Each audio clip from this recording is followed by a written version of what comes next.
The Compliance Life details the journey to and in the role of a Chief Compliance Officer. How does one come to sit in the CCO chair? What are some of the skills a CCO needs to successfully navigate the compliance waters in any company? What are some of the top challenges CCOs have faced, and how did they meet them? These questions and many others will be explored in this new podcast series.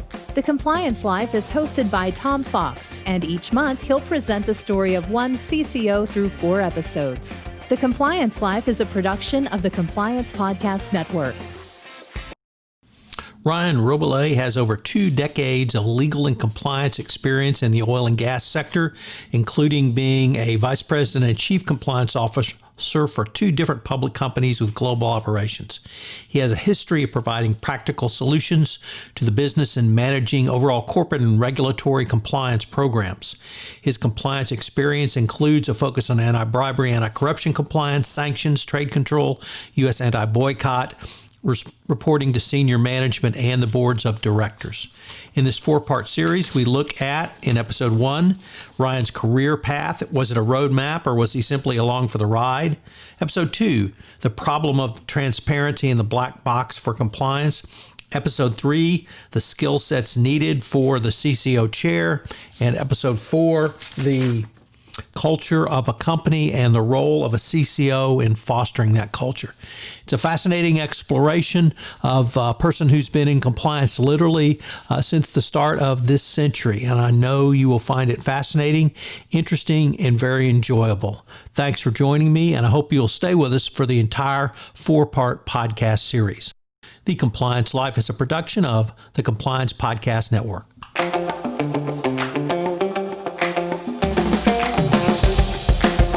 Hello, everyone. This is Tom Fox back with Ryan Rabalais for another episode of The Compliance Life. Today, we're going to take up key skill sets of a CCO. Ryan, first of all, welcome back. Thanks. Glad to be back, Tom. Ryan, one of the things that has always intrigued me about the role of the CCO is you have to have multiple skill sets. And I'd like to start with your views on really knowing the nuts and bolts of compliance, because that's something you had to learn, or you did learn throughout your professional career, and how you feel that that's a skill needed for the CCO. Yeah, so what to do compliance-wise, or as I say sometimes, the nuts and bolts of how you work a compliance issue, how do you set up a compliance program, a department, et cetera, is and let me say one thing first, because you've got to learn what to do before you can move into the next phase we'll talk about, which is really how to do it.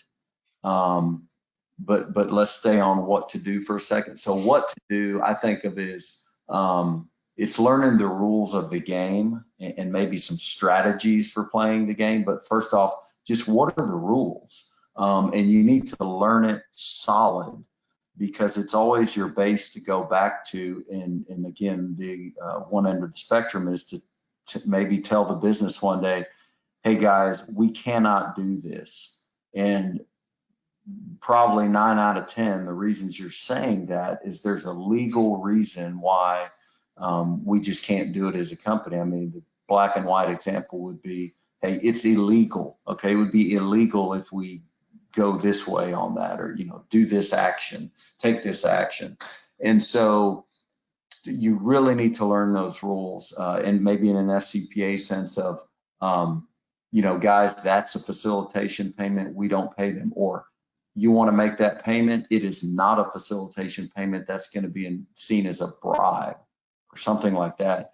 And so you've got to learn the rules, which have a legal basis in a lot that we do, but also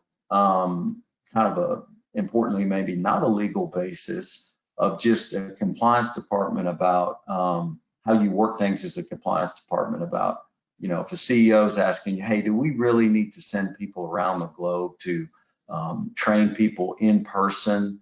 Do we really need to do that?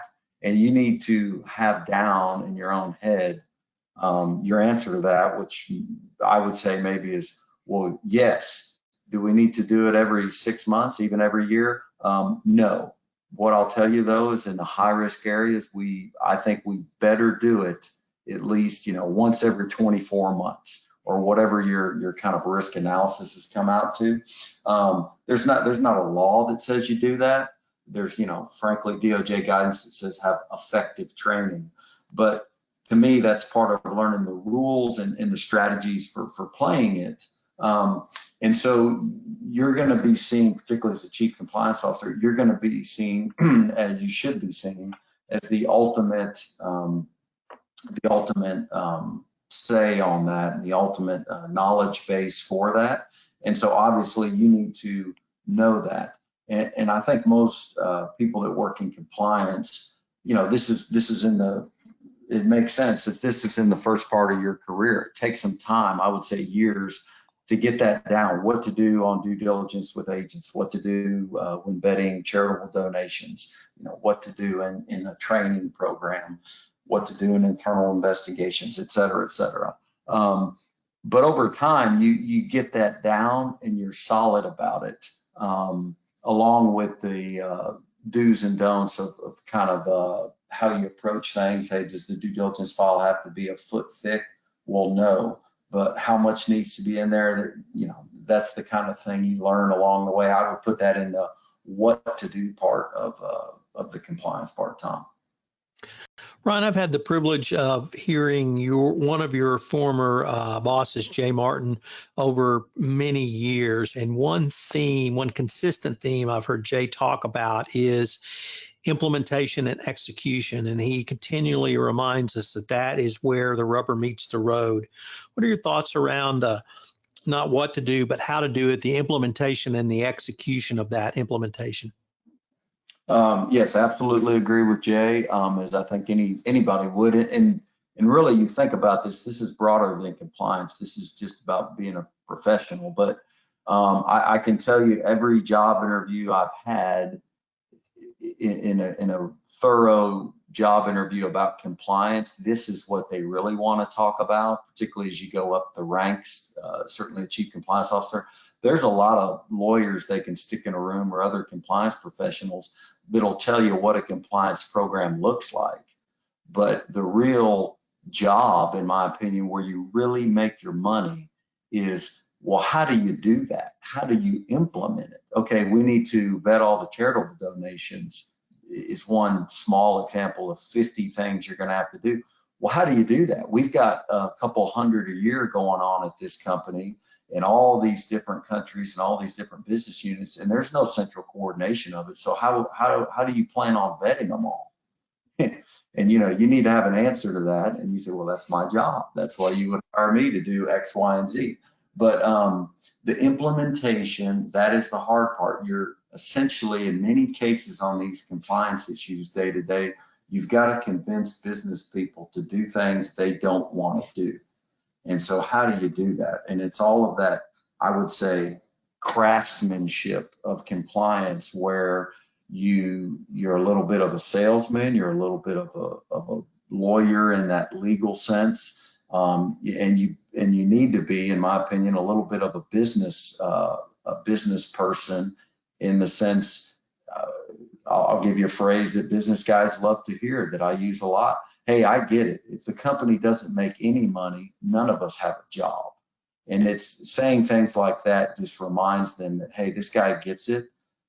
He's not a law firm lawyer, to pick on them for a second, that just gives us an answer that we go, well, what are we supposed to do with that? He gets it, that the business must make money to continue on and function. Now we need to do it in a legal way, et cetera. But at the end of the day, if the company doesn't make any money, none of this is going to matter, because the company will go away and nobody has a job. And so you need to bring all that to the table, and all of that adds up to how do you implement it? Because again, you're probably interjecting yourself within a business process, not necessarily in a popular way, and you've got to convince people to maybe give some time to fill out paperwork, to answer questions, to have uncomfortable conversations, et cetera. But I will say, over time, they see the value in that, and then you should be, not you're no longer interjecting yourself. I mean, you're just part of the process, and you're a welcomed part of the process, and at the very least welcomed by the higher ups, and not maybe not necessarily with the not so high up business guy you have to work with, that day on that one particular issue. But as a company, you're appreciated and expected to be where you're at. But the implementation, that is the whole job. I would say after a while, again, once you learn the what to do, the nuts and bolts, then it's okay. We'll go apply it and make this thing work within this company. Ryan, let me pick up on one of the points you hit on, and that's communications. You talked about communications, certainly down to the business unit. You talked about training. You talked about ongoing communications. But the CCO has a much broader role in communications, and that's you communicate up. You certainly communicate with peers on an executive leadership team or other senior management, but you may communicate directly with a CEO. You certainly will communicate with a board of directors. So I was wondering if I could have a few of your thoughts around the communications role of a CCO. Sure. I think it's very important that you, adjust your communication, your message, depending on the audience. And again, reporting to the audit committee, the chair of the audit committee, that's one audience, and you can, one can imagine how formal maybe those conversations are and the language used. And then when I worked for the offshore rig companies, talking to a rig manager on a rig or a rig hand, literally offshore in the middle of the ocean, you're out on a rig, which I used to go to from time to time. That's a whole different audience. And I mean that in the way that, those people's day-to-day concerns as they perform their jobs are different, as they should be. And so you need to keep that in mind. And really, what you're trying to do is implement compliance again. But what it means is let me listen for a little bit to these people and understand where they're coming from. And then I can craft my message according to them. In that sense, I'm a big proponent of being proactive, but in this sense, I think you do need to react to where they're coming from and what they're used to, seeing day to day. And then you craft your compliance message to how it will resonate with them and what's important. And so it's invaluable to be a good communicator. It's a chief compliance officer, just as a compliance person. I think that's probably, off the top of my head, it's probably the most important skill set, because you can be the smartest compliance person all day long, but if you can't communicate it, it's no good to anybody. Or if you're so off-putting in the way you communicate with people, nobody's going to want to work with you. So again, you need to be smart, but the communication is what I think can really make you or break you as a compliance person. Ron, we have just a little bit of time left, but I was wondering if you could really flesh out some thoughts around yet another point you just touched upon, which really is worldliness. And I say that in the context of not simply listening to a rig hand speak, but then crafting your message in a way that not only is he going to hear and understand, but also respect. How does worldliness help a CCO? Yeah, absolutely. Particularly these, multinational companies in the oil field, again, in my experience, but just multinationals in general, have an appreciation of world events, and I would say both historical and current events is invaluable. I mean, you walk into a meeting room and people are discussing, what's going on in China that day, or did you hear what happened in Angola? And if you're not up to speed on that, well, you're going to feel left out, because you probably are left out. And it's really, particularly with the FCPA stuff, just having a large world perspective makes sense. But I would say what goes with that is having a perspective of understanding somebody else's perspective, that not everyone grows up in the United States and what that may mean to them. And I think a little bit goes a long way in this area. But, when you go to some country in Africa, having an appreciation of what former European colony used to run that country for, probably a couple hundred years, or in Latin America, understanding the distinctions between the countries, or in Asia, et cetera. and let me say this too, because a lot of people that show up in those countries probably don't have that. And so if you bring that to the table, it's noticed in a positive way, and you have people's attention. You don't need to be an expert on all the local politics, et cetera, but understand that they have a whole world over there too going on. And again, then at the highest levels of the company, I've seen where you are expected to understand, hey, what's this car wash scandal going on in Brazil today? Did you see the prime minister of Indonesia was brought up on charges of this? You need to be aware of those things, particularly in the higher up discussions, in my opinion. Ron, unfortunately, we are at the end of our time, but I hope our listeners will join us next time for our concluding episode where we take a look at the culture of a company and the CC roles into it. Ryan, I look forward to continuing the conversation. Hello, everyone. This is Tom Fox again. I hope you enjoyed this episode of The Compliance Life with Ryan Rabalais. I hope you'll join us again next week for our final episode in this month's 4-part series.